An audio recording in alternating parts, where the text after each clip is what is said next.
ഇപ്പോൾ ജ്യോതിസിയൻസ് എന്ന് വിളിക്കുന്ന പ്രോഡക്റ്റ്സാണ് ഞങ്ങൾ പ്രൊഡ്യൂസ് ചെയ്യുന്നതെന്ന് ഞാൻ അഭിമാനത്തോടെ പറയും. എന്തായാലും ജോലിയിൽ നിന്ന് കിട്ടുന്നൊരു സാറ്റിസ്ഫാക്ഷനെക്കാട്ടിലും ഇതിൽ നിന്ന് വലിയ സാറ്റിസ്ഫാക്ഷനാണ് വിദ്യാഭ്യാസം നൽകുന്നതിലൂടെ ലഭിക്കുന്നതെന്ന് തോന്നിയിട്ടാണ്. ഇപ്പോൾ കുട്ടികൾക്ക് 6 വയസ്സിലാണ് സ്കൂളിൽ ചേർക്കേണ്ടതെന്ന് പറയാറുണ്ട്. 2004 സ്കൂൾ ആരംഭിച്ചപ്പോൾ തന്നെ 4 വയസ്സിൽ LKG ചേർക്കാവുമെന്ന് ശാഠ്യം പിടിക്കുകയും പലപ്പോഴും ഒരുപാട് പാരൻസ് നമ്മുടെ സ്കൂളിൽ കുട്ടികൾ അഡ്മിഷൻ എടുക്കാതെ പോവുകയും ചെയ്തിട്ടുണ്ട്. മികച്ച വിജയം കുട്ടികൾ നേടിയെടുക്കുന്നു എന്നുള്ളതിൻ്റെ പിന്നിൽ ഒരു പ്രധാന ഘടകമുണ്ട്, അത് കുട്ടികളുടെ പ്രായമാണ്.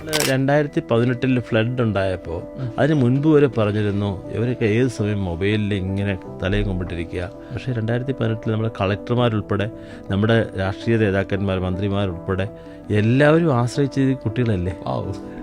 ഈ കുട്ടികളല്ലേ. കോളേജുകൾ ഇന്ന് വലിയ ഭീഷണി നേരിടുകയാണ്. എഞ്ചിനീയറിംഗ് കോളേജുകൾ ഒരുപാട് പൂട്ടിക്കഴിഞ്ഞു. ഈവൻ മെഡിക്കൽ കോളേജുകൾ പോലും വളരെയധികം ഭീഷണി നേരിടുന്നുള്ളതിലുപരി ആർട്സ് ആൻഡ് സയൻസ് കോളേജുകൾ വളരെ വളരെ ഭീഷണി നേരിട്ടുകൊണ്ടിരിക്കുകയാണ്. കേരളത്തിൽ പ്രത്യേകിച്ച് വിദേശങ്ങളിലേക്ക് കുട്ടികൾ പോയിക്കൊണ്ടിരിക്കുകയാണ്. സംസ്ഥാനം വിട്ട് കുട്ടികൾ പോയിക്കൊണ്ടിരിക്കുകയാണ്. ഒളിച്ചോട്ട് വന്നതെന്നൊക്കെ പലരും കുറ്റപ്പെടുത്താം. തീർച്ചയായിട്ടും ഒരു പരിധിവരെ കുട്ടികൾക്ക് നല്ല വിദ്യാഭ്യാസം എവിടെ കിട്ടുമെന്ന് അന്വേഷിച്ചത് ഏറ്റവും നല്ല വിദ്യാഭ്യാസ ജില്ല ഏതെന്ന് ചോദിച്ചു കഴിഞ്ഞാൽ തിരുവനന്തപുരമല്ല, എൻ്റെ അഭിപ്രായത്തിലാണ്. തിരുവനന്തപുരമല്ല, കൊല്ലമല്ല, ആലപ്പുഴയല്ല, പത്തനംതിട്ടയല്ല.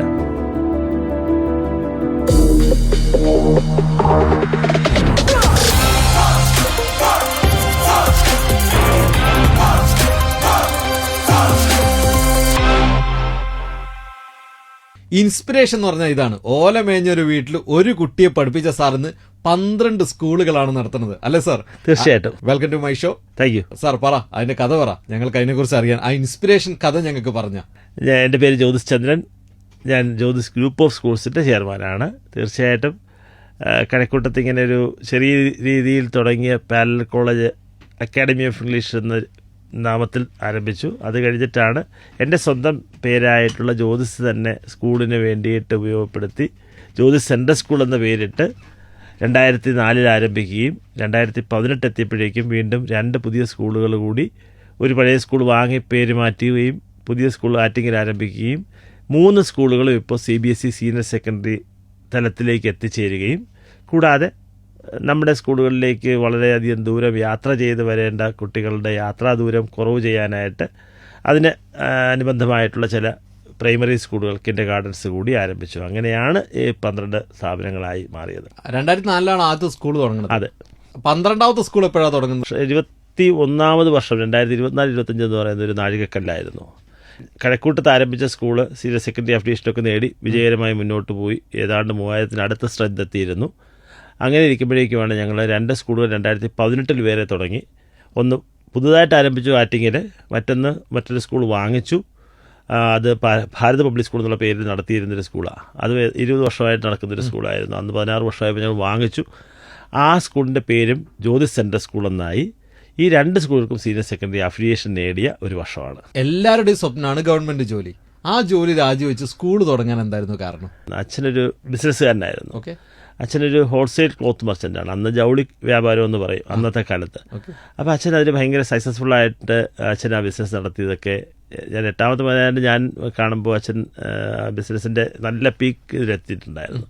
അപ്പം നേരിട്ട് ഒരുപാട് കണ്ടും മനസ്സിലാക്കി അനുഭവിച്ച് അറിയാനൊന്നും കഴിഞ്ഞില്ലെങ്കിലും ഞാൻ അച്ഛനിൽ നിന്ന് ചോദിച്ചും മറ്റ് സഹോദരങ്ങളിൽ നിന്ന്, ചേച്ചിമാരിൽ നിന്ന്, ചേട്ടന്മാരിൽ നിന്ന് ചോദിച്ചു നോക്കി ഒരുപാട് പഠിച്ചു. അന്ന് ആ സമയത്ത് പോലും അച്ഛന് യഥാർത്ഥത്തിൽ AR ശങ്കരൻ എന്നുള്ള വിസിറ്റിംഗ് കാർഡ് ഉണ്ടായിരുന്നു. 70കളിൽ 60കളിലും 70കളിലും വിസിറ്റിംഗ് കാർഡ് ഉണ്ടായിരുന്നു. ലെറ്റർ പാഡ് ഉണ്ടായിരുന്നു. അച്ഛൻ്റെ പേരിൽ തന്നെ അടിച്ചിട്ടുള്ള പോസ്റ്റ് കവർ ഉണ്ടായിരുന്നു. അപ്പോൾ അന്നൊന്നും ആർക്കും കണ്ടിട്ടില്ല. മാത്രമല്ല അന്നത്തെ കാലത്ത് ഇപ്പം പറഞ്ഞാൽ എല്ലാവർക്കും അറിയുമെന്നറിയില്ല. ഇന്ന് അടുത്ത കാലത്ത് നമ്മൾ 2000 നോട്ട് ഉണ്ടായിരുന്നു. പുതുതായിട്ട് 2000 നോട്ട് വന്നു. അത് പിൻവലിക്കുകയും ചെയ്തു.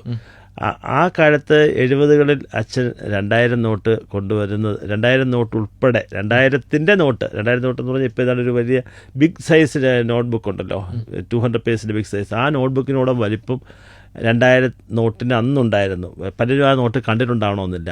അങ്ങനെ 2000-ൻ്റെയും 1000-ൻ്റെയും 500-ൻ്റെയും 100-ൻ്റെയും ഒക്കെ നോട്ടുകൾ അച്ഛൻ കൊണ്ടുവരുമ്പോൾ അച്ഛൻ്റെ ഷർട്ടിനുള്ളിലുള്ള ബനിയനും ട്രൗസറും ഒക്കെ ഒന്ന് ഉപയോഗിക്കുമ്പോൾ അതിലെല്ലാം നിറയെ പോക്കറ്റാണ്. ഈ പോക്കറ്റിൽ നിന്നുള്ള നോട്ടെല്ലാം അച്ഛൻ രാത്രി 12, 1 മണി, 2 മണിയൊക്കെയാണ് വീട്ടിലെത്തുന്നത്.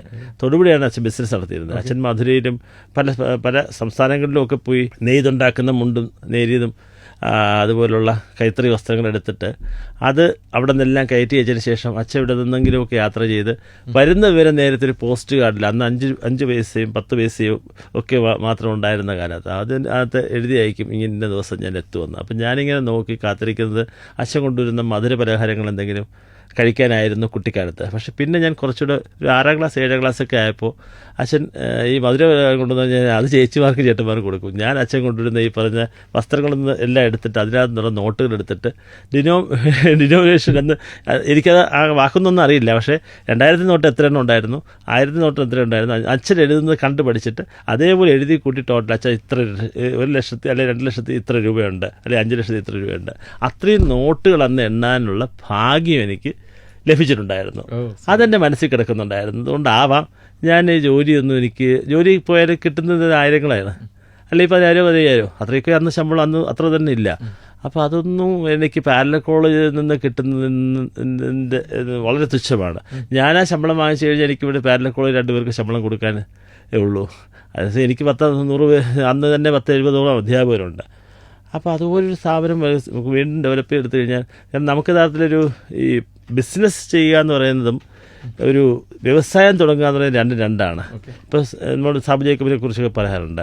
അവരൊക്കെ ബിസിനസ് ചെയ്യുന്നതെന്ന് പറഞ്ഞു കഴിഞ്ഞാൽ അത്രമാത്രം പേർക്ക് ജോലി കൊടുക്കാൻ കഴിയുന്നുണ്ട്, അത്രമാത്രം പ്രൊഡക്ഷൻ അവിടെ നിന്ന് ഓരോ പ്രോഡക്ട്സ് എന്ത് പ്രോഡക്റ്റും ആവട്ടെ, അത് ടെക്സ്റ്റൈൽസ് ആവട്ടെ, അല്ലെങ്കിൽ ഗോൾഡ് ആവട്ടെ, അല്ലെങ്കിൽ മറ്റെന്ത് വിഭവങ്ങളും ആവട്ടെ, എന്ത് പ്രോഡക്ട്സും ആവട്ടെ, സിമെൻ്റ് ആവട്ടെ, സ്റ്റീലാവട്ടെ, ഇതെല്ലാം പ്രൊഡ്യൂസ് ചെയ്യുന്നതും അവയുടെ ഡീലർഷിപ്പ് എടുക്കുന്നതും രണ്ടാണ്. അപ്പോൾ പ്രൊഡക്റ്റീവായിട്ട് എന്തെങ്കിലും ചെയ്യാമെന്ന് പറഞ്ഞു കഴിഞ്ഞാൽ എനിക്ക് അതായത് കെമിക്കൽ പ്രോഡക്റ്റ്സ് ഒന്നും മാനുഫാക്ചർ ചെയ്യാനുള്ള കമ്പനിയൊന്നും തുടങ്ങുക ആയിരിക്കില്ല. അതിനേക്കാളും നല്ലത് നമ്മുടെ സ്റ്റുഡൻസിനെ നല്ല പ്രോഡക്റ്റ്സായിട്ട് ഒരു ഔട്ട്കം ആയിട്ട് കൊണ്ടുവരിക. അപ്പോൾ അതിന് വിദ്യാഭ്യാസ സ്ഥാപനം തുടങ്ങിയാലും ഒരു പ്രോഡക്റ്റ് ഇപ്പോൾ ജ്യോതിസിയൻസ് എന്ന് വിളിക്കുന്ന പ്രോഡക്റ്റ്സാണ് ഞങ്ങൾ പ്രൊഡ്യൂസ് ചെയ്യുന്നതെന്ന് ഞാൻ അഭിമാനത്തിൽ പറയും.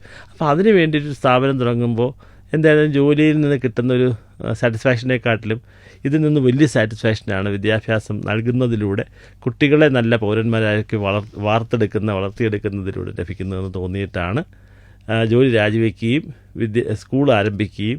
റിസ്ക് അതിനകത്ത് ഒരുപാട് റിസ്ക് ഉണ്ട്, പക്ഷേ റിസ്ക് എടുക്കാതെ ആരും ഇന്നേവരെ ഒരു വിജയം നേടിയിട്ടില്ല. അതുകൊണ്ടത് ചെയ്യായിരുന്നു. സ്കൂളിൻ്റെ പേര് ജ്യോതി സെൻട്രൽ സ്കൂൾ എന്നാണ്. ഈ ജ്യോതി പ്രകാശമാണോ അതോ സാറിൻ്റെ പേരെന്നുള്ളതാണോ? എന്നെ സ്കൂളിൽ ചേർക്കുമ്പോൾ എൻ്റെ പേരിട്ടിരുന്നത് ദിലീപ് ചന്ദ്രൻ എന്നായിരുന്നു.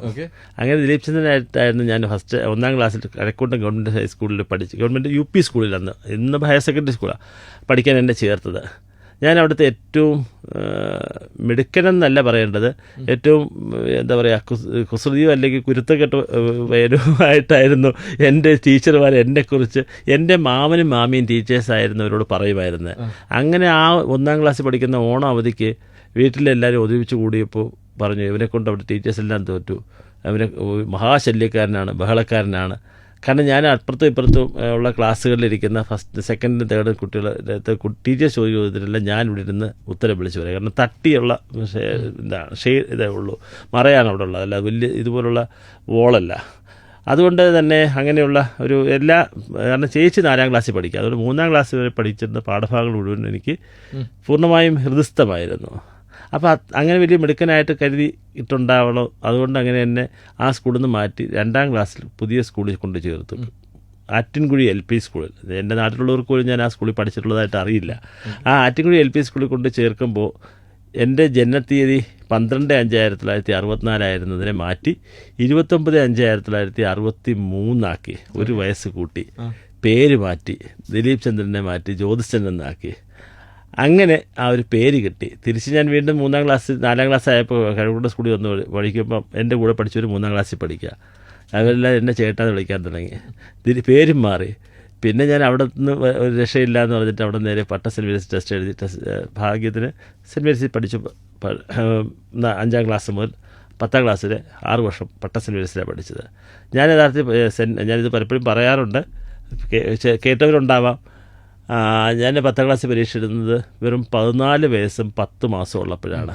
ഞാൻ പ്രിഡിഗ്രിക്ക് അന്ന് പരീക്ഷ എഴുതുമ്പോഴും എനിക്ക് 15 വയസ്സ് പോലും ആയിട്ടില്ല. 14 വയസ്സും 10 മാസമേ ഉള്ളൂ. അങ്ങനെ ഒരുപാട് ഞാൻ സ്ട്രഗിൾ ചെയ്തു. അതിവിടെ സൂചിപ്പിക്കാനൊരു കാരണമുണ്ട്. ഇപ്പോൾ കുട്ടികൾക്ക് 6 വയസ്സിലാണ് സ്കൂളിൽ ചേർക്കേണ്ടതെന്ന് പറയാറുണ്ട്. ഈ 6 വയസ്സ് ചേർക്കണമെന്നുള്ളത് ഞാൻ 2004 സ്കൂൾ ആരംഭിച്ചപ്പോൾ തന്നെ 4 വയസ്സിൽ LKG ചേർക്കാവുമെന്ന് ശാഠ്യം പിടിക്കുകയും പലപ്പോഴും ഒരുപാട് പാരൻസ് നമ്മുടെ സ്കൂളിൽ കുട്ടികൾ അഡ്മിഷൻ എടുക്കാതെ പോവുകയും ചെയ്തിട്ടുണ്ട്. ഞങ്ങളിങ്ങനെ കർശനമായിട്ട് ഏജിൽ ഇങ്ങനെ ഒരു നിയന്ത്രണം വെച്ചിരിക്കുന്നത് കൊണ്ട്. എന്നാൽ ഇന്ന് ഞങ്ങളുടെ സ്കൂൾ ഇത്രയും വിജയകരമായി മികച്ച വിജയം കുട്ടികൾ നേടിയെടുക്കുന്നു എന്നുള്ളതിൻ്റെ പിന്നിൽ ഒരു പ്രധാന ഘടകമുണ്ട്. അത് കുട്ടികളുടെ പ്രായമാണ്, കുട്ടികളുടെ ഏജാണ്. കുട്ടികൾക്ക് യഥാർത്ഥത്തിൽ 6 വയസ്സിൽ ഇപ്പം NEP വന്നപ്പോഴാണ് നാഷണൽ, അതിനു മുമ്പ് RTIT വന്നു. 2011 right of children free and compulsory education act വന്നു. അന്നേ തന്നെ 6 years ആക്കി. പക്ഷേ നമ്മുടെ കേരളം ഉൾപ്പെടെയുള്ള പല സംസ്ഥാനങ്ങളിലും ഇപ്പോഴും 5 വയസ്സ്, ഈ വർഷവും 5 വയസ്സ് സ്കൂളിൽ കുട്ടികളെ ചേർത്ത വർഷമാണ്, ചേർത്ത സാഹചര്യമാണ്. പക്ഷേ ഞങ്ങളുടെ സ്കൂളിൽ 2004 മുതൽ LKG ചേർക്കുന്നത്, ഫസ്റ്റ് ആയിട്ട് ചേർക്കുന്നത് 4 വയസ്സിലും 6 വയസ്സും പൂർത്തിയാകുമ്പോഴാണ് ആയിരുന്നു. ഇപ്പോഴും അങ്ങനെയാണ്. അതുകൊണ്ട് തന്നെ കുട്ടികൾ പരീക്ഷ എഴുതുന്നത് 18 വയസ്സ് കഴിയുമ്പോഴാണ് +2 പരീക്ഷ എഴുതുന്നത്. 16 വയസ്സ് കഴിയുമ്പോഴാണ് 10ാം ക്ലാസ്സിലെ പരീക്ഷ എഴുതുന്നത്. 1, 2, 3 മാസത്തിൽ വ്യത്യാസമൊന്നും പ്രയാസമല്ല. അങ്ങനെ ആകുമ്പോഴുള്ളൊരു പ്ലസ് പോയിൻ്റ് എന്താണെന്ന് പറഞ്ഞാൽ കുട്ടികൾക്ക് അവരുടെ ബ്രെയിൻ ഡെവലപ്മെൻറ്റ് ഈ 6 വയസ്സ് 8 വയസ്സിനകത്ത്, ഇപ്പോൾ 3 to 8 ഏജ് വളരെ ഇമ്പോർട്ടൻ്റ് ആണ്. അപ്പോൾ അതിനകത്തൊരു ഡെവലപ്മെൻറ്റ് വരും. മാത്രമല്ല ഈ ഒരു സ്കൂൾ വിദ്യാഭ്യാസ കാലഘട്ടം എന്ന് പറയുന്നത് വളരെ വളരെ ക്രൂഷ്യലാണ്. അതിനകത്ത് ഏജ് ഒരു വലിയ ഫാക്ടറാണ്. അതുകൊണ്ട് തന്നെ എനിക്ക് എല്ലാ ശ്രോതാക്കളോടുമായിട്ട് രക്ഷിതാക്കളോടുമായിട്ട് പറയാനുള്ളതെന്ന് പറഞ്ഞു കഴിഞ്ഞാൽ തീർച്ചയായിട്ടും കുഞ്ഞുങ്ങളെ ഒരു വർഷം അവർക്ക് നഷ്ടപ്പെടുത്തുന്നു ചിന്തിക്കാതെ ഒരു വർഷം അവർക്ക് നൽകിക്കൊണ്ട് അവരെ കുറേ കൂടെ സ്റ്റേബിൾ സ്ട്രോങ് മെൻ്റൽ എബിലിറ്റിയോടുകൂടി ഡെവലപ്പ് ചെയ്തതിന് ശേഷം മാത്രം സ്കൂളിൽ ചേർക്കുക എന്ന് മാത്രമല്ല അവരെ +2 പരീക്ഷകളിലേക്കും അതുപോലെ തന്നെ ഹയർ എഡ്യൂക്കേഷൻ കോഴ്സിനുള്ള എൻട്രൻസ് എക്സാമിനേഷനിലേക്കും അവരെ വിടുക എന്നുള്ളതാണ്. ഇപ്പോൾ യഥാർത്ഥത്തിൽ എന്താ നമ്മുടെ നാട്ടിലെ ആൾക്കാർ ചെയ്തുകൊണ്ടിരിക്കുന്നത്, പ്രത്യേകിച്ച് മലയാളികൾ +2 കഴിഞ്ഞതിന് ശേഷം 2, 3, 4 വർഷമാണ് റെപ്പറ്റീഷന് വേണ്ടി നീറ്റിനും JEEക്കും വിടുന്നത്. അപ്പോൾ അവർക്ക് വർഷങ്ങൾ നഷ്ടപ്പെടുന്നില്ലേ? ഈ വർഷം ഒരു വർഷം മുൻപ് കൊടുത്താൽ മതിയായിരുന്നല്ലോ. 6 മാസത്തിൻ്റെ പേരിൽ അവർക്ക് ഒരു വർഷം നഷ്ടപ്പെടുത്തുന്നതിന് പകരം ഒരു വർഷം താമസിച്ച് സ്കൂളിൽ ചേർത്തിരുന്നെങ്കിൽ അവർക്ക് ഫസ്റ്റ് അപ്പിയറൻസിൽ അവർക്ക് നീറ്റ് പാസ്സാകാൻ കഴിയും, ഫസ്റ്റ് അപ്പിയറൻസിൽ അവർക്ക് JEE പാസ്സാകാൻ കഴിയും, JEE മെയിനും JEE അഡ്വാൻസ് പാസ്സാകാൻ കഴിയും, CUET പാസ്സാകാൻ കഴിയും. മാത്രമല്ല 21 വയസ്സ് വരെ ആണ് വാസ്തവത്തിൽ സിവിൽ സർവീസ് എഴുതാൻ പറ്റുമായിരുന്നു. ഇനിയിപ്പോൾ അത് 22 വയസ്സാകും, കാരണം ഡിഗ്രി കോഴ്സ് 4 years ആയപ്പോൾ. ആ ഫസ്റ്റ് അപ്പിയറൻസ് സിവിൽ സർവീസ് പാസ്സാകും. നമ്മുടെ എത്രയോ പ്രഗത്ഭരായിട്ടുള്ള സിവിൽ സർവൻസ് നമുക്ക് നാട്ടിലുണ്ട്. അവരെല്ലാവരും 4, 5, 6 തവണ വീതം 8, 9 തവണ വരെ എഴുതാം. എന്തായാലും 4, 5 തവണ എഴുതിയതിന് ശേഷം മാത്രമാണ് പലരും സിവിൽ സർവീസ് പാസ്സായിട്ടുള്ളത്, പ്രത്യേകിച്ച് മലയാളികൾ. അവരുടെ എത്ര വർഷമാണ് നഷ്ടപ്പെട്ടത്. അതിനു മുമ്പ് പലരും MBBS എടുത്തിട്ടുണ്ട്, പലരും MD എടുത്തിട്ടുണ്ട്, പലരും എഞ്ചിനീയറിംഗ് M.Techും B.Techും M.Techും പാസ്സായിട്ടുണ്ട്. അത്രയും വർഷങ്ങൾ കഴിഞ്ഞിട്ടാണ് അവർ പോയത്. ഇതൊന്നും പോകേണ്ടിയിരുന്നില്ല, ഇങ്ങനെ വർഷങ്ങൾ നഷ്ടപ്പെടുത്തേണ്ടിയിരുന്നില്ല. അതുകൊണ്ട് വർഷത്തിനൊരു പ്രാധാന്യമുണ്ട്. അത് ഞാൻ സ്കൂൾ തുടങ്ങിയപ്പോൾ എൻ്റെ ജീവിതം തന്നെയാണ് എൻ്റെ സ്കൂൾ. എന്താ പേരിടാൻ കാരണം ജ്യോതിസ്? അതും തീർച്ചയായിട്ടും ആ പേരിൻ്റെ മീനിങ് ആണ്. പേരിൻ്റെ മീനിങ് എന്ന് പറയുന്നത് പലപ്പോഴും എൻ്റെ പേര് ഒരുപാട് പേര് തെറ്റിച്ച് ജ്യോതിഷ് എച്ചൂടെ ചേർക്കാറുണ്ട്. ഇംഗ്ലീഷിലാണെങ്കിൽ മറ്റേതാണെങ്കിൽ ഷാ എഴുതാറുണ്ട്. അങ്ങനെയല്ല, ഇത് ജ്യോതിസാണ്, പ്രകാശമാണ്, ജ്വാലയാണ്. ആ ഒരു പ്രകാശം ചൊരിയാനായിട്ട് തീർച്ചയായിട്ടും ഈ വിദ്യാഭ്യാസ രംഗത്ത് സാധിക്കുന്നതിന് വേണ്ടി തന്നെയാണ് ആ പേര് അങ്ങനെ ഇട്ടത്. ജ്യോതിസ് സെൻട്രൽ സ്കൂളിലെ ഓരോ ക്ലാസ് മുറിയിലും ക്ലാസിന്റെ പേര് പൂക്കളുടെ പേരാണ്. അതെന്താ അങ്ങനെ ഇടാൻ കാരണം? അതും നല്ല രസകരമായൊരു എൻ്റെ ജീവിതാനുഭവത്തിൽ നിന്ന് തന്നെയാണ്. കാരണം ഞാൻ സെൻറ് മേരീസിൽ പഠിച്ചിരുന്നതാണെന്ന് പറഞ്ഞു. അവിടെ പഠിക്കുമ്പോൾ ഞങ്ങളുടെ ക്ലാസ്സുകളിൽ അഥവാ എല്ലാ സ്കൂളുകളിലും അന്നും ഈ കാലത്ത് പോലും ക്ലാസ്സുകൾക്ക് ഓരോ ഡിവിഷൻസ് ഇടുന്ന പേര് ABCD എന്നാണ്. സെൻറ് മേരീസിൽ ഇപ്പം A to Z കഴിഞ്ഞിട്ട് AB AC AD. ഇപ്പം നമ്മുടെ കാറുകൾക്ക് വാഹനങ്ങൾക്കൊക്കെ കൊടുക്കുന്ന പേര് ഇപ്പോൾ എറണാകുളത്ത്, ഇവിടെ ഇപ്പോൾ എറണാകുളത്താണെങ്കിൽ അങ്ങനെ 2 letter ആൽഫബറ്റ്സ് കൊടുത്തിട്ട് പേര് എഴുതുക, കാരണം A to Z കഴിഞ്ഞു. അതുപോലെ ചെയ്യേണ്ടി വരുന്നുണ്ട്. പക്ഷേ അങ്ങനെ വരുമ്പോൾ എന്താണെന്ന് പറഞ്ഞു കഴിഞ്ഞാൽ ഞാൻ എന്നെ സംബന്ധിച്ച് പറഞ്ഞു കഴിഞ്ഞാൽ അന്ന് A ഡിവിഷൻ എന്ന് പറയുന്ന ബ്രില്യൻ സ്റ്റുഡൻസ്, ടീച്ചേഴ്സിൻ്റെ മക്കൾ പഠിക്കുന്നവരാണ്. B അതിൻ്റെ നെക്സ്റ്റ് ലെവലിലുള്ള കുറച്ചുകൂടെ, C അതിനേക്കാൾ മോശമാണ്. Dയിലാണ് ഞാൻ പഠിച്ചത്. കാരണം ഞങ്ങളെ തന്നെ വിളിച്ചിരുന്നത് അന്നും ഇന്നും വിളിക്കുന്നത് തെണ്ടികളെന്നാണ്. കാരണം 10Dക്കാരാണ്. കാരണം നമ്മൾ ഏറ്റവും വളരെയധികം പൂർ പെർഫോമേഴ്സാണ്. E ആണെങ്കിൽ അതിനേക്കാളും മോശമാണ്. ഇങ്ങനെയൊക്കെയുള്ള രീതിയിലൊരു ഡിവിഷനോട് എനിക്ക് ഭയങ്കരമായ എതിർപ്പും ഒരു തരം അവജ്ഞയും എനിക്ക് അന്നുണ്ടായിട്ടുണ്ട്. അതുകൊണ്ട് തന്നെ ഞാൻ സ്കൂൾ ആരംഭിക്കുമ്പോഴേക്കും കുട്ടികളെ Aക്കാർ, Bക്കാർ, Cക്കാർ, Dയിലിരിക്കുന്നവർ, Eയിലിരിക്കുന്നവർ, അങ്ങനെ ഒരു ക്ലാസിഫിക്കേഷനിലൂടെ പാരൻസ് പരസ്പരം അടി ഉണ്ടാക്കും. എൻ്റെ കുട്ടിയെ എയിലിരുത്തിയാൽ മതി, എൻ്റെ കുട്ടിയെ സിയിലൊന്നും ഇരുത്താൻ പറ്റില്ലെന്ന് വാശി പിടിച്ചിരുന്ന ഒരുപാട് പാരൻസിനെ എനിക്കറിയാം. നമ്മുടെ സ്കൂളിൽ അങ്ങനെ അത് പാടില്ലെന്ന് തോന്നിയിട്ട് തന്നെയാണ് ഫ്ലവർ നെയിം സെറ്റ് തുടങ്ങി. ഇപ്പോൾ ഓരോ ഫസ്റ്റ് സെക്കൻഡ് തേർഡ് ഫോർത്തിലുള്ള ഓരോ ക്ലാസ്സുകൾക്കും ആദ്യ ലെറ്റർ, ഇപ്പോൾ ഫോർ എക്സാമ്പിൾ ലില്ലി ആണെങ്കിൽ എല്ലാ ലെറ്റേഴ്സിനും യഥാർത്ഥത്തിൽ ലാവണ്ടർ, ലില്ലി അങ്ങനെയുള്ള പേരുകളായിരിക്കും. ട്യൂലിപ്പ് ആണെങ്കിൽ അങ്ങനെയുള്ള പേരുകളായിരിക്കും. ഓർക്കിഡ്, ഒളിയാണ്ടർ ഇങ്ങനെയുള്ള ഓയിൽ തുടങ്ങുന്ന പേരുകളായിരിക്കും. അങ്ങനെ ഓരോ ക്ലാസ്സുകൾക്കും ഫസ്റ്റ് ആൽഫബറ്റ് പോലും സെയിമാണ്. അതുപോലെ തന്നെ KG ക്ലാസ്സുകൾ കളർ നെയിംസാണ്. റെഡ്, ഗ്രീന്, ബ്ലൂ, ഓറഞ്ച് അങ്ങനെ കളർ നെയിംസാണ്. KG ഞങ്ങൾക്ക് ഒരുപാട് ഡിവിഷൻസ് ഉണ്ട്. ഒരുപാട് കുഞ്ഞുങ്ങൾ KG ചേരാൻ വരുന്നുണ്ട്. അവരെയും ഡിവിഷൻ വേസ് ക്ലാസിഫൈ ചെയ്തിട്ടുണ്ട്. അവരുടേതെല്ലാം ഫ്രൂട്ട്സിൻ്റെ നെയിംസാണ്. അതുപോലെ 11th 12th ഡിവിഷൻസ് ഒരുപാടുണ്ട്. അവിടെ ഞങ്ങൾ കൊടുക്കുന്ന സ്റ്റോൺ നെയിംസാണ്. അവർക്ക് കുട്ടികൾക്ക് അവരവരുടേതായിട്ടുള്ള രീതിയിൽ ഒരിക്കലും ഒരു പാരൻസിന് ആർക്കും ഒരു കംപ്ലൈൻറ്റും ഇല്ല. സാർ, ഇപ്പോഴത്തെ പിള്ളേരെ കുറിച്ച് ആൾക്കാർ പറയുന്ന ചില കാര്യങ്ങളുണ്ട്. ഒന്ന്, പിള്ളേരോട് ദേഷ്യപ്പെടാൻ പറ്റില്ല, അല്ലെങ്കിൽ നമ്മുടെ നാട്ടിൽ എന്ത് സംഭവം നടന്നാലും പല ആൾക്കാരും സോഷ്യൽ മീഡിയയിൽ കമന്റ് ഇടും, ഇപ്പോഴത്തെ പിള്ളേർ ഇങ്ങനെയാണ്. ശരിക്കും ഇപ്പോഴത്തെ പിള്ളേരെ കുറിച്ച് പറഞ്ഞുതരുമോ? അല്ലെങ്കിൽ ഇപ്പോഴത്തെ പിള്ളേർ എങ്ങനെയാണ്? സൂപ്പർ അല്ലേ? അല്ല, ഇപ്പോഴത്തെ കുട്ടികൾ, നമ്മൾ 2018 ഫ്ലഡ് ഉണ്ടായപ്പോൾ അതിന് മുൻപ് വരെ പറഞ്ഞിരുന്നു ഇവരൊക്കെ ഏത് സമയം മൊബൈലിൽ ഇങ്ങനെ തലയും കൊണ്ടിട്ടിരിക്കുക, അല്ലെങ്കിൽ അവർ അഡിക്റ്റാണ്, മൊബൈൽ അഡിക്റ്റാണ്, അല്ലെങ്കിൽ ഈ പറഞ്ഞ സോഷ്യൽ മീഡിയ അഡിക്റ്റാണ്, അല്ലെങ്കിൽ അവർ ലാപ്ടോപ്പ്, ടാബ് ഇങ്ങനെയുള്ളതിൽ മാത്രം ആശ്രയിക്കുമെന്ന് പറഞ്ഞു. പക്ഷേ 2018 നമ്മുടെ കളക്ടർമാരുൾപ്പെടെ, നമ്മുടെ രാഷ്ട്രീയ നേതാക്കന്മാർ, മന്ത്രിമാരുൾപ്പെടെ എല്ലാവരും ആശ്രയിച്ചത് കുട്ടികളല്ലേ. ഈ കുട്ടികളല്ലേ ഇതേ മടിയരാണ്, അലസരാണ്, ഒരു വക അറിയത്തില്ല, ഒരു വക പഠിക്കില്ല, ഒരു കഴിവുമില്ല എന്ന് പറഞ്ഞ് എഴുതിത്തള്ളിയ കോളേജുകളിൽ പഠിച്ചവരെ മാത്രമല്ല, ഈവൻ +2 പഠിച്ചിരുന്നവർ പോലും, ഞാൻ പല കളക്ടർ ഓഫീസുകളിലും ആ സമയത്ത് പോകാറുണ്ടായിരുന്നു. പോകേണ്ടതായ സാഹചര്യത്തിലൂടെ ഞാനിങ്ങനെ കടന്നു. കാരണം അങ്ങനെയല്ല, ഒരുപാട് രക്ഷിക്കാൻ ഞാനും ഒരു സോഷ്യൽ കമ്മിറ്റ്മെൻറ്റോടുകൂടി സ്കൂൾ ബസ്സുകൾ മുഴുവൻ അന്ന് അവിടുത്തെ മേയർ എൻ്റെ സ്റ്റുഡൻ്റ് കൂടെ ആയിരുന്നു, പ്രശാന്താണ്. ഇവിടെ കളക്ടർ ബ്രോ ഉണ്ടായിരുന്നതുപോലെ അവിടെ യഥാർത്ഥത്തിൽ മേയർ ബ്രോ ഉണ്ടായിരുന്നു. ആ പ്രശാന്തിനോടൊപ്പം ഒരുപാട് സഹായങ്ങൾ ആ സമയത്ത് ചെയ്തു. അതൊരു കാര്യം. അതുപോട്ടെ, ഇന്നും നമ്മുടെ യഥാർത്ഥത്തിൽ കുട്ടികളെ ഇങ്ങനെ അവരെക്കുറിച്ച് ഒരുപാട് കുറ്റപ്പെടുത്താറുണ്ട്. അത് തെറ്റാണ്. വാസ്തവത്തിൽ കുട്ടികൾ അവരുടേതായ രീതിയിൽ അവരുടേതായ ലോകത്ത് അവർ ജീവിക്കുന്നു എന്നുള്ളത് വാസ്തവമാണ്. അവർ വഴിതെറ്റി പോകുന്നുള്ളതിന് അതിന് കാരണക്കാർ സമൂഹമാണ്. കുട്ടികളെല്ലാം നല്ല കുട്ടികളാണ്. അവരുടെ ഭാഗത്തു നിന്ന് ചില തെറ്റുകൾ വരുമ്പോൾ പലപ്പോഴും രക്ഷിതാക്കളും അതുപോലെ അധ്യാപകരും സ്കൂൾ മാനേജ്മെൻറ്റും ഒക്കെ അവരെ ഒരുപാട് വല്ലാതെ ഹർട്ട് ചെയ്യുന്ന രീതിയിൽ അവരെ കുറ്റപ്പെടുത്തും. ചെയ്യരുത്. കുട്ടികളെ ഒരിക്കലും മെൻ്റലി ഹർട്ട് ചെയ്യുന്ന രീതിയിൽ അവരുടെ അച്ഛനും അമ്മയ്ക്കും ഉൾപ്പെടെ ആർക്കും അവരെ ഹർട്ട് ചെയ്യാനുള്ള അവകാശമില്ല, അധികാരമില്ല.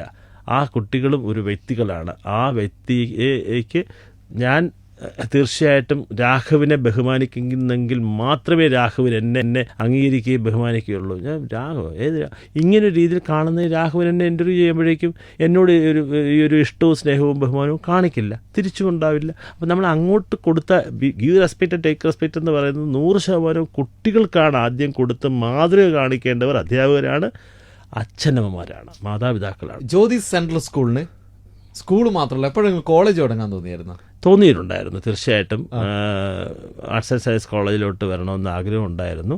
അതിന് വേണ്ടിയിട്ട് ഞാൻ 2018 പുതിയ ബ്രാഞ്ചസ് സ്കൂളുകൾ ആരംഭിക്കുന്ന സമയത്ത് അതിനൊരു ഇനിഷ്യേറ്റീവ് നടത്തുകയും ഒരു 10-50 ഏക്കർ സ്ഥലം കണ്ടെത്തി അതിന് വേണ്ടിയിട്ട് ആദ്യപടി എന്നോളം ഒരു കുറച്ച് സ്ഥലത്തിന് ചെറിയ അഡ്വാൻസ് 3-4 പാർട്ടികൾക്ക് കൊടുക്കുകയും ചെയ്തിരുന്നു. പക്ഷേ പിന്നെ ഞാൻ മനസ്സിലാക്കി, ഞാൻ എൻ്റെ നിലവിലുള്ള സ്കൂളുകൾ ഉൾപ്പെടെ പൂട്ടിപ്പോകുന്ന സാഹചര്യം വരുമെന്ന് മനസ്സിലാക്കിയിട്ട് ഞാനത് ചെയ്തില്ല. എന്തുകൊണ്ടെന്ന് പറയാം. അതായത് കോളേജുകൾ ഇന്ന് വലിയ ഭീഷണി നേരിടുകയാണ്. എഞ്ചിനീയറിംഗ് കോളേജുകൾ ഒരുപാട് പൂട്ടിക്കഴിഞ്ഞു. ഈവൻ മെഡിക്കൽ കോളേജുകൾ പോലും വളരെയധികം ഭീഷണി നേരിടുന്നുള്ളതിലുപരി ആർട്സ് ആൻഡ് സയൻസ് കോളേജുകൾ വളരെ ഭീഷണി നേരിട്ടുകൊണ്ടിരിക്കുകയാണ് കേരളത്തിൽ. പ്രത്യേകിച്ചും വിദ്യാഭ്യാസ രംഗത്ത് വലിയ മാറ്റങ്ങളാണ് സംഭവിച്ചുകൊണ്ടിരിക്കുന്നത്. അത് സ്കൂൾ വിദ്യാഭ്യാസ രംഗത്ത് മാത്രമല്ല, ഉന്നത വിദ്യാഭ്യാസ രംഗത്തും.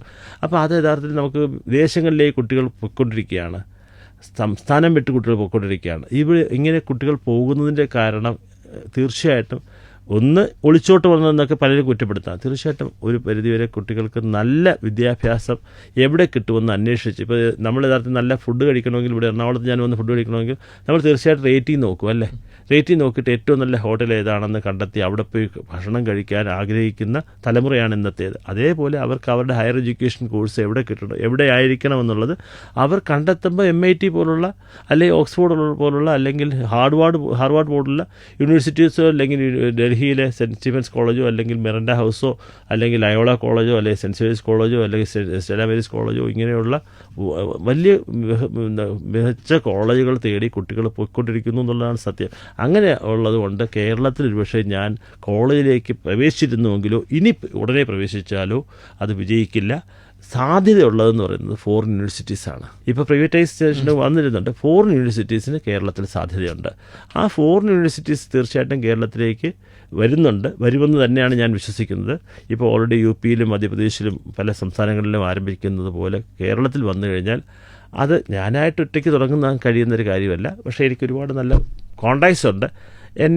വിദ്യാഭ്യാസ രംഗത്ത് അത്യാവശ്യം ഒരു സംഭാവനകൾ നൽകിയിട്ടുള്ള വ്യക്തികളുടെ നിലയ്ക്ക് ആരോടെങ്കിലും ഒരുമിച്ച് ചേർന്ന് ഫോറിൻ യൂണിവേഴ്സിറ്റിയുടെ ഭാഗമാകുവാൻ ഒരു കാലത്ത് സാധിച്ചെന്ന് വരാം. പല സ്കൂളുകളും ഈ അധ്യയന വർഷം തുടങ്ങുന്ന സമയത്ത് തന്നെ പല പാരൻസും സീറ്റ് പറഞ്ഞു വെക്കാറുണ്ട്. ജ്യോതിസിലൊരു കുട്ടിയെ ചേർക്കണമെങ്കിൽ എപ്പോഴാണ് സീറ്റിനെ കുറിച്ച് സംസാരിക്കേണ്ടത്? പല സിറ്റീസിലുമൊക്കെ ഇങ്ങനെ മുൻകൂട്ടി ഇങ്ങനെ പ്ലാൻ ചെയ്ത് ഇതുപോലൊരു നറേറ്റീവ് അങ്ങനൊരു വ്യവസ്ഥാപിതമായിട്ടുള്ളൊരിത് ഉണ്ടാക്കി വെക്കുന്നതാണ്. അത് തെറ്റാണ്. ഞാൻ പറയുമ്പോൾ എന്നെ പലരും കല്ലെറിഞ്ഞെന്ന് വരാം. തീർച്ചയായിട്ടും നമുക്ക് സഫീഷ്യൻ്റ് ആയിട്ടുള്ള സീറ്റ്സ് എപ്പോഴും ഉണ്ടാകാറുണ്ട്. എല്ലായിടത്തും യഥാർത്ഥ സീറ്റ് ഒഴിഞ്ഞു കിടക്കാറുണ്ട്. കോളേജുകളിൽ സീറ്റ് ഒഴിഞ്ഞു കിടക്കുന്നു എന്ന് പറയുന്നത് പോലെ തന്നെയാണ് സ്കൂളുകളിലും തീർച്ചയായിട്ടും സീറ്റ് അവൈലബിൾ ആകാറുണ്ട്. അതിനനുസരിച്ചുള്ള പക്ഷേ അത് മുൻകൂട്ടി ഞങ്ങൾ സീറ്റ് ഫില്ലാകുമെന്നുള്ളൊരു ട്രെൻഡ് ക്രിയേറ്റ് ചെയ്യുന്നൊരു സമീപനമുണ്ട്. പക്ഷേ ജ്യോതിഷത്തെ സംബന്ധിച്ച് ഞങ്ങളങ്ങനെ ചെറിയ ക്ലാസ്സുകളിൽ പറയാറില്ല. ബട്ട് +1 ക്ലാസ്സിനെ സംബന്ധിച്ച് മാത്രം ഞങ്ങൾക്ക് 240 സീറ്റ്സ് ലിമിറ്റഡ് ആണ്. ആ സീറ്റ് അത് പക്ഷേ അതിന് ഞങ്ങൾക്ക് ഇപ്പോഴും സീറ്റ് വേക്കൻ്റാണ്. കാരണം അത്രമാത്രം സ്കൂളുകളുണ്ട്, അത്രമാത്രം വിദ്യാഭ്യാസ സ്ഥാപനങ്ങൾ. അത് CBSE സ്കൂളുകളാകട്ടെ ഒരുപാട്. ഇപ്പോൾ യഥാർത്ഥത്തിൽ +1 ഇപ്പോൾ സ്റ്റേറ്റ് സിലബസിൽ തന്നെ എല്ലാ വർഷവും 20% 10% സീറ്റ് വർദ്ധിപ്പിക്കുന്നുണ്ട്. എല്ലാ ഇടത്തും സീറ്റ് അമിതമായിട്ടുണ്ട്, വേക്കൻറ്റ് സീറ്റ്സ് ഉണ്ട്. അതുകൊണ്ട് അങ്ങനെയൊരു ഭയം യഥാർത്ഥത്തിൽ ഉണ്ടാകേണ്ട കാര്യമില്ല. കോളേജുകളിൽ തന്നെ വാസ്തവത്തിൽ സീറ്റ് വേക്കൻ്റ് അല്ല എന്ന് പറഞ്ഞിട്ടൊരു ഇതുണ്ടാകാറുണ്ട്. എല്ലാ കോളേജുകളിലും 30% മുതൽ 50% വരെ സീറ്റ് ഒഴിഞ്ഞു കിടക്കുകയാണ്. ഇത് ഞാൻ പറയുന്നത് പലർക്കും ഇഷ്ടപ്പെടില്ലായിരിക്കാം. It's a fact, it's a reality, it is 100% truth. ജ്യോതിസിൽ ഇപ്പോൾ എത്ര പിള്ളേർ പഠിക്കുന്നുണ്ട്? കഴക്കൂട്ടത്ത് 3000+ ആയിട്ടുണ്ട്. ഈ വർഷം 3000+ ആയി. കഴിഞ്ഞ വർഷം വരെ ഞങ്ങളൊരു 3000 എന്നുള്ള ഫിഗർ ഇങ്ങനെ സ്വപ്നം കാണുന്നുണ്ടായിരുന്നു. അത് 2800+, 2900+ലേക്ക് എത്തി 3000+ ഉണ്ട്. ആറ്റിങ്ങൽ 1000+ ഉണ്ട്. വർക്കലയിൽ 550+ ഉണ്ട്. പിന്നെ മറ്റ് കിൻഡർഗാർട്ടൻസ് ഈ പറഞ്ഞതുപോലെ ചെറിയ ചെമ്പമംഗലം, ബാവറയമ്പലം, വെഞ്ഞാറമൂട്, നേമം ഇങ്ങനെയുള്ള പല സ്ഥലങ്ങളിലായിട്ട് ഞങ്ങൾക്ക് ടോട്ടൽ 5500 ടച്ച് ചെയ്യുന്നു. 5000+ ആയി. മറ്റ് വിദ്യാഭ്യാസ സ്ഥാപനങ്ങളെ വെച്ച് നോക്കുമ്പോൾ ജ്യോതിസിന്റെ പ്രത്യേകത എന്താ? ഇപ്പോൾ AI കുറിച്ചൊക്കെ ആൾക്കാർ സംസാരിച്ചുകൊണ്ടിരിക്കുന്ന കാലം, ജ്യോതിസിന്റെ പ്രത്യേകത എന്താ? ഞങ്ങളിപ്പോൾ AI കോൺഫറൻസ് ഈ സമയം നടത്തിയിരുന്നു.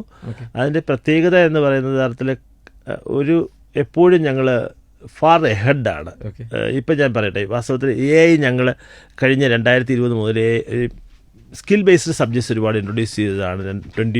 NEP 2020 അപ്പോഴേക്കും ഞങ്ങളതിനകത്ത് 45 സബ്ജക്ട്സ് സ്റ്റാർട്ട് ചെയ്തു. ഇപ്പം ഞങ്ങൾക്ക് 68 സബ്ജക്ട്സ് ഉണ്ട്.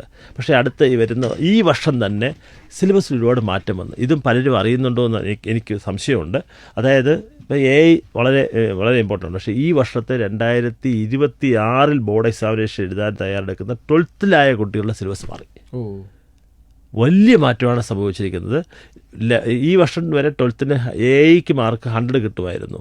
പക്ഷേ അടുത്ത വർഷം മുതൽ രാജ്യത്തൊട്ടായ ഒരു 100 കിട്ടുമെന്നറിയില്ല. ഞങ്ങൾക്ക് 45 സ്റ്റുഡൻസിന് കഴിഞ്ഞ വർഷം 100 കിട്ടി. ഈ വർഷം 33 സ്റ്റുഡൻസ് 100 കിട്ടി.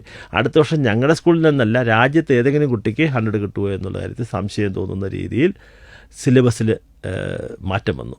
അതായത് ആർട്ടിഫിഷ്യൽ ഇൻ്റലിജൻസിലൂടെ വാസ്തവത്തിൽ അവർ യഥാർത്ഥത്തിൽ ഡേറ്റ സയൻസും അതുപോലെ തന്നെ മെഷീൻ ലേണിങ്ങും അതുപോലെ കോഡിങ്ങും ഒക്കെയാണ് ഇതിൻ്റെ വ്യത്യസ്തമായിട്ടുള്ള നല്ല മേഖലകളും എല്ലാ രംഗത്തും AI വരുന്നുണ്ടല്ലോ. അതുകൊണ്ട് തന്നെ എല്ലാ രംഗത്തെക്കുറിച്ചുള്ള AI-യെക്കുറിച്ചുള്ളൊരു മിനിമം നോളജ് അവർക്ക് അക്വയർ ചെയ്യണമായിരുന്നു. ഇപ്പം അത് കുറേ കൂടി AI-യുടെ സാധ്യതകൾ കൂടുന്നതിനനുസരിച്ച് കരിക്കുലത്തിനകത്ത് മാറ്റം വന്നു. ആ കരിക്കുലത്തിൽ മാറ്റം വരുമ്പോൾ അത്രയും ഹെവി ആയിട്ടുള്ള സിലബസ് കുട്ടികൾക്ക് പഠിച്ചെടുക്കാൻ കഴിയാതെ വന്നു വരാം. ഇപ്പോൾ ഡേറ്റ സയൻസ് ഒരു സബ്ജക്റ്റായിട്ട് മാറിയിട്ടുണ്ട്. ഇലക്ട്രോണിക്സ് എഞ്ചിനീയറിംഗ് വേറൊരു സബ്ജക്റ്റായിട്ട് മാറിയിട്ടുണ്ട്. പുതിയ സബ്ജക്ട്സ് വീണ്ടും CBSE ഇൻട്രൊഡ്യൂസ് ചെയ്യുന്നുണ്ട്. അപ്പോൾ അങ്ങനെയുള്ള സബ്ജക്ട്സ് കൂടെ ഞങ്ങൾ കൂട്ടിച്ചേർക്കുകയാണ്. അപ്പോൾ അങ്ങനെ ഇതാണ് ഞങ്ങളുടെ പ്രത്യേകത. കാരണം ഞങ്ങൾ ഓരോ വർഷവും CBSEയിലുണ്ടാകുന്ന മാറ്റങ്ങൾ പൂർണ്ണമായിട്ട് മനസ്സിലാക്കി പഠിച്ച് ഞങ്ങളുടെ ഫാക്കൽറ്റി മെമ്പേഴ്സ്, അതാത് സബ്ജക്റ്റ് റിലേറ്റഡ് ആയിട്ടുള്ള ഫാക്കൽറ്റി മെമ്പേഴ്സ് കുട്ടികളെ ഇപ്പം ഞങ്ങളുടെ യഥാർത്ഥത്തിൽ മൾട്ടിമീഡിയ ഞങ്ങളുടെ സ്കൂളിലുണ്ട്. ഈ മൾട്ടിമീഡിയയും AI-യും ഒക്കെ വളരെ വളരെ ടഫാണ്. അപ്പോൾ അത്രയും ടഫ്നെസ്സിലേക്ക് പോകണമെങ്കിൽ പോകാം. അല്ല കുറച്ചുകൂടെ ലൈറ്റായിട്ട് അതിൽ നിന്നൊരു പോർഷനാണ് ഡേറ്റാ സയൻസ്. ആ ഡേറ്റാ സയൻസ് എന്ന് പറയുന്നൊരു സബ്ജക്റ്റാണ്. അത് പഠിച്ചാൽ മതിയെങ്കിൽ അതിലേക്ക് പോകാം. ട്രേഡിംഗ് പഠിച്ചാൽ മതിയെങ്കിൽ അതിലേക്ക് പോകാം. വേറെ ഇപ്പം നമ്മുടെ യഥാർത്ഥത്തിൽ വിഴിഞ്ഞ ഹാർബർ വന്നു. അതുമായിട്ട് ബന്ധപ്പെട്ട് ഒരുപാട് ജോലി സാധ്യതകളുള്ള ഒരുപാട് ഫീൽഡുണ്ട്. ഇപ്പോൾ ലീഗൽ സ്റ്റഡീസ് ഒരു സബ്ജക്റ്റാണ്. ടഫാണ്, മാർക്ക് കിട്ടാൻ പ്രയാസമാണ്. പക്ഷെ അത് പഠിച്ചിരുന്നു കഴിഞ്ഞാൽ ഏത് മേഖലകളിലേക്കും പോകാൻ കഴിയും. അങ്ങനെയുള്ള പുത്തൻ മേഖലകൾ കുട്ടികൾ തിരഞ്ഞെടുക്കാനുള്ള അവസരമൊരുക്കി കൊടുക്കുന്നതാണ് ഞങ്ങളുടെ പ്രത്യേകത. ഇപ്പോൾ ജ്യോതിസ് ട്രിവാൻഡ്രം ജില്ലയിൽ മാത്രമാണുള്ളത്. ബാക്കി ജില്ലകളിലേക്ക് സ്കൂൾ തുടങ്ങാൻ പ്ലാനുണ്ടോ? ഇത് ഒരുപാട് പേര് എന്നോട് ചോദിക്കുന്നൊരു ചോദ്യമാണ്.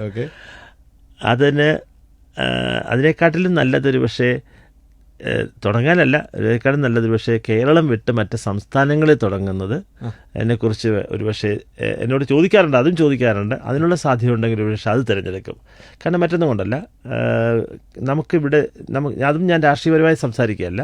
നമുക്ക് മറ്റൊരു സംസ്ഥാനത്ത് ഇതുപോലെ വിദ്യാഭ്യാസ രംഗത്തേക്ക് പ്രവേശിക്കാനായിട്ട് നമ്മളെ വിളിക്കുകയോ നമ്മൾ അങ്ങോട്ട് ചെല്ലുകയോ ചെയ്തു കഴിഞ്ഞാൽ തീർച്ചയായിട്ടും അവിടെ 4-5 ഏക്കർ സ്ഥലം, ആവശ്യത്തിനുള്ള ഫിനാൻസ് സപ്പോർട്ട്, വളരെ ലെസ് ഇൻട്രസ്റ്റിൽ, ഒരുപക്ഷെ പലിശരഹിതമായിട്ടുള്ള വായ്പ, അതല്ലെങ്കിൽ മറ്റെല്ലാ ഇൻഫ്രാസ്ട്രക്ചർ ഫെസിലിറ്റീസും ഒരുക്കി തരുവാനുള്ള സപ്പോർട്ട്, ഇലക്ട്രിസിറ്റി ആയിരുന്നാലും വെള്ളമായിരുന്നാലും മറ്റെല്ലാം വേണ്ടുന്ന വിഭവങ്ങളെല്ലാം തന്നെ ഒരുക്കി തരാനായിട്ട് കുറച്ച് പിന്നാക്കം നിൽക്കുന്ന സംസ്ഥാനങ്ങളുണ്ട്. ഇപ്പോൾ ഛത്തീസ്ഗഡ്, ഉത്തരാഞ്ചൽ, അതുപോലെ വടക്കൻ സംസ്ഥാനങ്ങൾ, UP ആയിരുന്നാലും മധ്യപ്രദേശ് ആയിരുന്നാലും അതൊന്നും പിന്നാക്കം എന്നല്ല പറയുന്ന വലിയ സംസ്ഥാനങ്ങളാണ്. അപ്പോൾ അതുകൊണ്ട് തന്നെ അവിടെ എല്ലാം ഇനിയും എത്രയോ വിദ്യാഭ്യാസ സ്ഥാപനങ്ങളുടെ സാധ്യതകളുണ്ട്.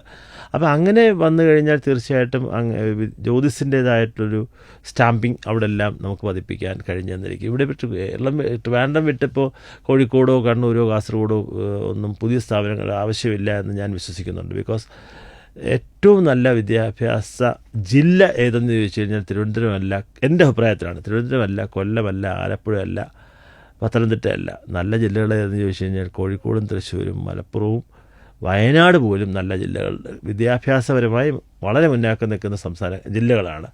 അതുകൊണ്ട് തന്നെ മറ്റൊരു ജില്ലകളിലേക്ക് പോകുമ്പോഴേക്കും അതിനുള്ള വിജയസാധ്യത കുറവാകാം. അപ്പോൾ എന്തായാലും താങ്ക് യു സാർ, എനിക്ക് ഇത്രയും കാര്യങ്ങൾ പറഞ്ഞു തന്നതിന്.